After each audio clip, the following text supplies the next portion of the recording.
semua gap dalam politik, dalam ekonomi, dalam kehidupan sosial.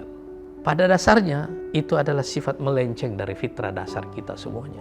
Apa yang kita pelajari pada satu tipikal amal atau pekerjaan yang terus-menerus bertumbuh. Kenapa amal itu terus bertumbuh dan tidak pernah berhenti? Di sini kita belajar satu makna. Itulah amalnya nabi-nabi. Dan ketika Islam datang lalu menjadikan haji sebagai rukunnya, itu kan maknanya bahwa setiap orang yang menjadi muslim, dia harus menjadi manusia global. Di situ kita menyadari satu asal-usul dan satu tujuan, satu tempat kembali.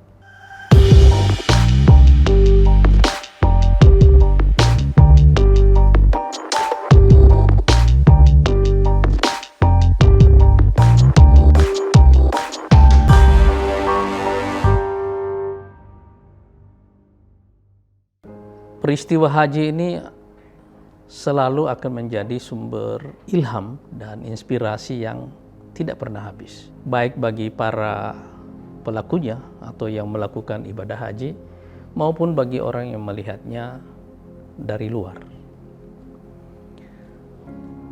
Dalam peristiwa haji ini kita menyaksikan satu makna yang saya secara pribadi itu selalu terngiang-ngiang di kepala saya setiap kali peristiwa haji ini datang.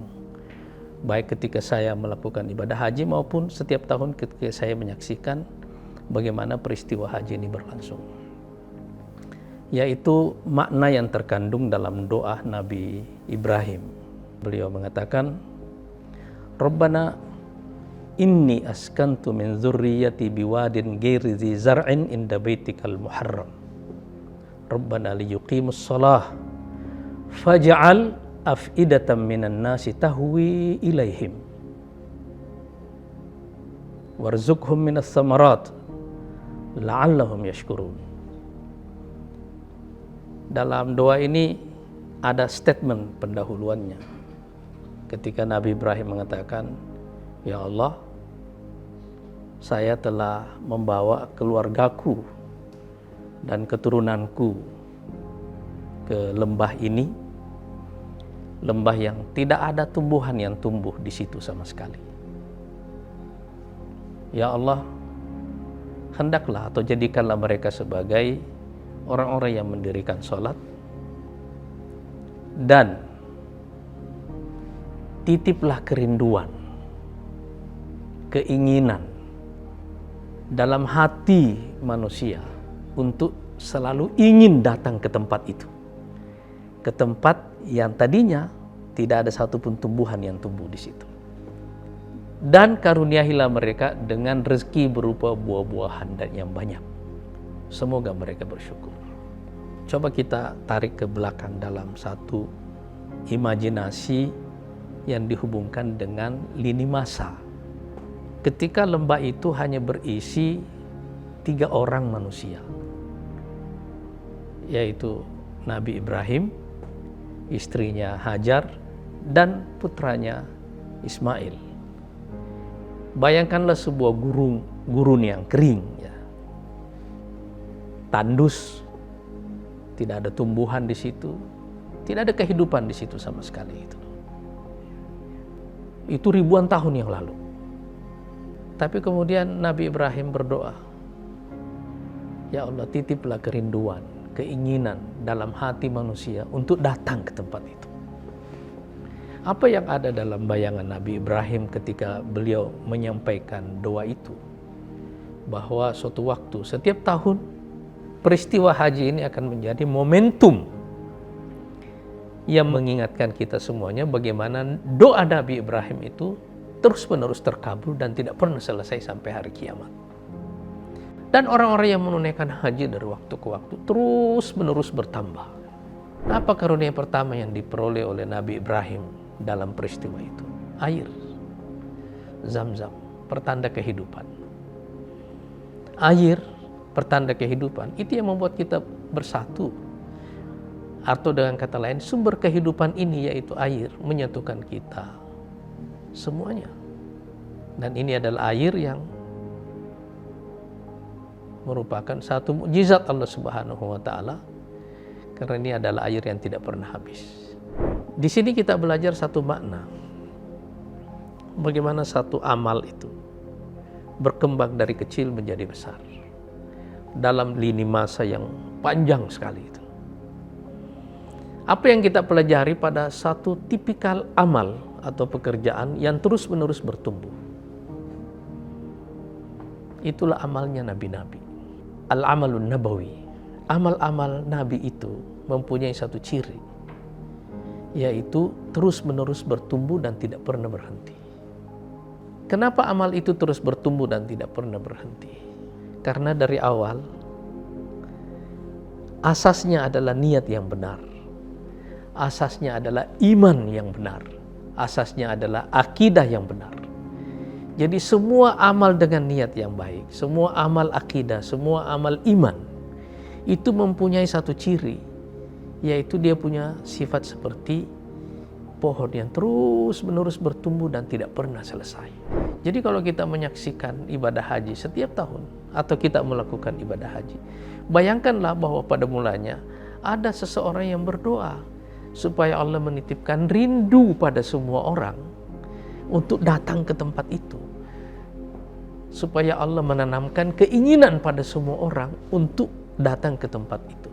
Dan ketika Islam datang lalu menjadikan haji sebagai rukunnya, itu kan maknanya bahwa setiap orang yang menjadi muslim, dia harus menjadi manusia global.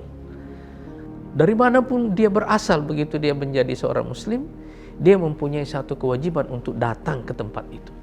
Yang kita saksikan adalah amal yang terus bertumbuh, doa yang terus-menerus terkabul. Dan perkumpulan kita di Arafah itu adalah pengukuhan atas istijabah Allah Subhanahu wa taala kepada doa Nabi Ibrahim itu. Itu satu makna yang selalu terngiang-ngiang dalam benak saya setiap kali peristiwa haji ini datang. Lalu ada makna yang lain. Ketika jutaan orang datang ke sana, terutama ketika kita semuanya tumplek di Arafah. Satu hari penuh kita hanya duduk berzikir dengan pakaian ihram. Di situ kita menyadari satu makna kesamaan umat manusia. Satu asal usul dan satu tujuan, satu tempat kembali.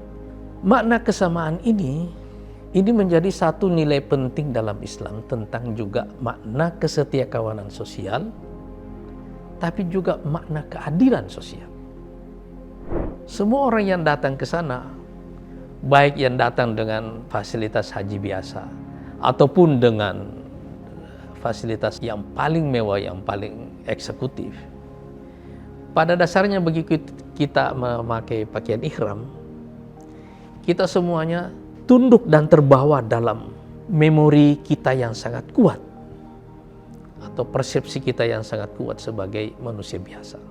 Apakah dia raja atau dia rakyat biasa, semua kita mempunyai perasaan yang sama seperti itu. Dan kalau kita melihat dalam peristiwa Arafah itu, pada dasarnya yang kita lakukan di Arafah itu kan cuma berzikir, tidak bergerak sama sekali. Tapi di situ juga kita menyaksikan makna bahwa manusia ini secara keseluruhannya pada dasarnya bisa disatukan. Bisa disatukan. Semua gap dalam politik, dalam ekonomi, dalam kehidupan sosial, pada dasarnya itu adalah sifat melenceng dari fitrah dasar kita semuanya. Pernah ada satu perdebatan antara Abu Bakar dan Umar tentang gaji atau imbalan yang seharusnya diberikan kepada kaum muhajirin dan ansor. Umar menggunakan prinsip an-nas wa bala'uhum fil Islam. Manusia itu dibeda-bedakan sesuai dengan tingkat pengorbanannya dalam memperjuangkan Islam. Dan karena itu para muhajirin itu harus mendapatkan imbalan yang lebih besar dari negara dibanding yang datang sesudahnya. Tapi Abu Bakar mengatakan an-nasu fil ma'isyati sawasiyah. Manusia dalam hal penghidupan itu pada dasarnya sama. Dan dua ide ini menjadi perdebatan dalam sejarah kepemimpinan Abu Bakar dan Umar bin Khattab. Di masa kepemimpinan Abu Bakar, beliau menerapkan persamaan dalam hal pendapatan antara Muhajirin dan Ansar. Bahwa pengorbanan orang dalam memperjuangkan Islam itu harus merupakan urusan pribadinya dengan Allah Subhanahu wa Ta'ala. Tapi dalam hal penghidupan, kebutuhan kita sama, nggak ada bedanya yang senior ataupun yang junior. Sebagai manusia, kebutuhan pokok kita itu sama semuanya.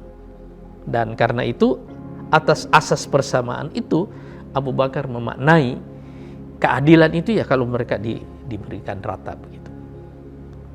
Tapi Umar mengatakan enggak. Harus ada nilai tambah yang membedakan orang yang satu dengan yang lainnya sesuai dengan berat ringannya perjuangan yang telah mereka lalui, berat ringannya pengorbanan yang telah mereka lakukan. Waktu beliau menjadi khalifah, beliau menerapkan konsep itu. Tapi sebelum beliau wafat, ada dua hal yang beliau koreksi di dalam perjalanan beliau sebagai khalifah. Satu diantaranya adalah kebijakan tentang ini. Karena di kemudian hari, kebijakan tentang perbedaan pada imbalan negara kepada mereka berdasarkan nilai perjuangan di dalam agama itu menjadi sumber terjadinya ketimpangan. Kaum Muhajirin itu berasal dari kaum Quraisy yang adalah rata-rata pedagang. Karena itu mereka mendapatkan imbalan dari negara yang lebih besar. Di waktu yang sama mereka juga adalah pedagang. Dan beberapa waktu kemudian ini menjadi sumber ketimpangan. Karena itu Umar menyesali kebijakannya itu dan mengatakan dalam hal ini Abu Bakarlah yang benar. Saya ingin menggarisbawahi pada makna keadilan Islam ini yang tidak harus selalu dimaknai dengan makna sama rata sama rasa. Tetapi momentum haji di Arafah ini mengantarkan kita kembali kepada makna dasar bahwa kita sebagai manusia satu asal, satu tujuan. Dan agama ini mempunyai satu semangat membawa kita dalam semangat kesetiakawanan sosial itu, semangat persamaan itu, semangat kerendah hatian itu. Dan karena semua makna-makna itu yang akhirnya menjadi sumber kohesi sosial kita, sumber keutuhan kita sebagai masyarakat. Jadi dalam peristiwa haji ini kita bukan hanya menyaksikan makna sekedar kesamaan, tetapi juga mulai memahami kembali makna keadilan Islam dalam menciptakan kohesi sosial atau keutuhan sosial dalam kehidupan kita. Sekarang di tengah kehidupan yang sangat materialistis sekarang ini, penyakit terbesar dalam kehidupan manusia di era global sekarang ini adalah isu tentang ketimpangan sosial, ketimpangan ekonomi. Semua pergolakan, semua revolusi di abad-abad terakhir ini selalu berasal dari tema ketimpangan sosial ini. Apapun ideologi yang dipakai untuk mencetuskan revolusi itu. Tetapi makna ini membawa kita kepada satu kesadaran bahwa semangat persamaan sesama manusia, semangat kesamaan ini, semangat kesetaraan ini juga mengandung makna tentang semangat keadilan Islam yang menjadi sumber keutuhan sosial kita semuanya sebagai masyarakat manusia.